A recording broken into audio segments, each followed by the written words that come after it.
ബിസ്മില്ലാ വൽഹംദുലില്ലാ വസ്സലാത്തു വസ്സലാമു അലാ റസൂലില്ലാ വഅലാ ആലിഹി വസ്വഹ്ബിഹി അജ്മഈൻ അമ്മാ ബഅദ്. 2025 അവസാനിച്ച് 26 നമ്മൾ പ്രവേശിച്ചിരിക്കുകയാണ്. ഒരു വിശ്വാസിയെ സംബന്ധിച്ചിടത്തോളം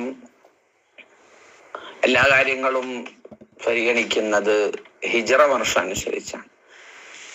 എന്നാലും പലയിടങ്ങളിലും ക്രിസ്തു വർഷം നാം പരിഗണിക്കാറുണ്ട്, കൊണ്ടു നടക്കാറുണ്ട്. ആ ഒരു രൂപത്തിൽ ഏതവസരവും റബ്ബിനെ കുറിച്ച് കൂടുതൽ ചിന്തിക്കാൻ, ആത്മപരിശോധന നടത്താൻ ഉപയോഗിക്കുന്നവരാണ് വിശ്വാസികൾ. ആ ഒരു നിലയിൽ പുതിയൊരു വർഷം നമ്മിലേക്ക് കടന്നു വരുമ്പോൾ സ്വന്തം ഒന്ന് വിചാരണ ചെയ്യണം. ഹാസിബു അൻഫുസകും ഖബ്ല അൻ തുഹാസബു. നിങ്ങൾ വിചാരണ ചെയ്യപ്പെടുന്നതിന്റെ മുമ്പ് സ്വയം ഒന്ന് വിചാരണ ചെയ്യാം. ഒരു വർഷം 2025 വിട പറഞ്ഞു. ഒരു വർഷം കൂടെ നമ്മുടെ ആയുസ്സിൽ നിന്ന് നഷ്ടപ്പെട്ടു. ഏത് രൂപത്തിലാണ് നമ്മുടെ ഓരോരുത്തരുടെ സെൽഫ് സ്റ്റാറ്റസ് പരിശോധിക്കണം. എന്തൊക്കെ നന്മകളാണ് പോയ വർഷത്തിൽ ഞാൻ ചെയ്തത്, എത്ര തെറ്റുകളാണ് ചെയ്തത്, എന്തെങ്കിലും നന്മകൾ പതിവാക്കിയിട്ടുണ്ടോ നാം ആലോചിക്കണം. ഓരോ സമയവും വിലപ്പെട്ടതാണ്.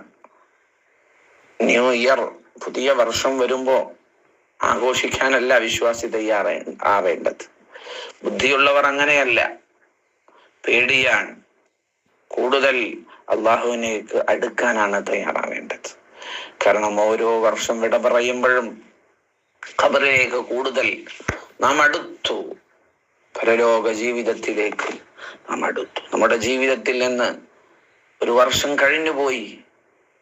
റബ്ബ് നമുക്ക് കണക്കാക്കിയ ഉമ്മയുടെ വയറ്റിൽ 4 മാസം പ്രായമായപ്പോൾ റബ്ബ് നമ്മുടെ അജൽ, കാലാവധി എപ്പോഴാണെന്ന് എഴുതി വെച്ചിട്ടുണ്ട്. ആ അജലിലേക്ക്, കാലാവധിയിലേക്ക് ഒന്നുകൂടി നമ്മൾ അടുത്തിരിക്കുകയാണ്. ആ ഒരു ചിന്ത നമുക്കുണ്ടാവണം. സമയം അള്ളാഹു നമുക്ക് നൽകിയ വലിയ നിഅമത്താണ്. അതെങ്ങനെ ചെലവഴിച്ചു എന്ന് നമ്മൾ ചിന്തിക്കുകയും ഇനി വരാനുള്ള നമ്മുടെയൊക്കെ കടന്നു വന്ന വർഷം നല്ല രൂപത്തിൽ സൽക്കർമ്മങ്ങളെ കൊണ്ട് ധന്യമാക്കി ഉപയോഗിക്കുമെന്നുള്ള ദൃഢപ്രതിജ്ഞയും നമുക്ക് ഉണ്ടാകണം. എപ്പോഴും വിശ്വാസി പാപമോചനം, അള്ളാഹുവിനോട് പൊറുക്കൽ ചോദിച്ചുകൊണ്ടേയിരിക്കുന്നവരാണ്.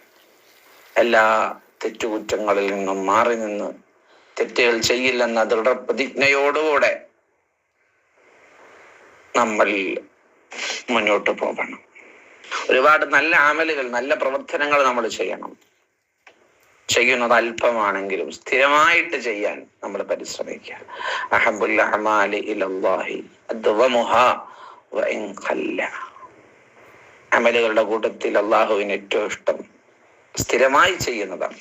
അതെത്ര ചെറുതാണെങ്കിൽ പോലും കുടുംബവുമായി, മക്കളുമായി, എല്ലാവരോടും നല്ല സ്വഭാവം വെച്ചു പുലർത്തുക. ആരെയും വെറുക്കരുത്, വേദനിപ്പിക്കരുത്. നമ്മൾ കാരണമായ ഒരാളും ദുഃഖിക്കരുത്. അഹബ്ബുൽ അഅമാലി, ഏറ്റവും നല്ല അമൽ ഇദ്ഖാലുസ് സുറൂരി അലാ ഖൽബിൽ മുഅ്മിൻ, മുഅ്മിനായ മനുഷ്യന്റെ ഹൃദയത്തിൽ സന്തോഷമിട്ട് കൊടുക്കലാണെന്ന മുത്തുനബിയുടെ വാക്ക് നമുക്ക് എപ്പോഴും ഓർമ്മ വേണം.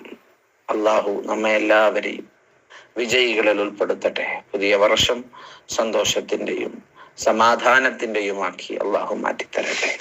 ആമീൻ ബിറഹ്മതിക യാ റഹ്മാൻ.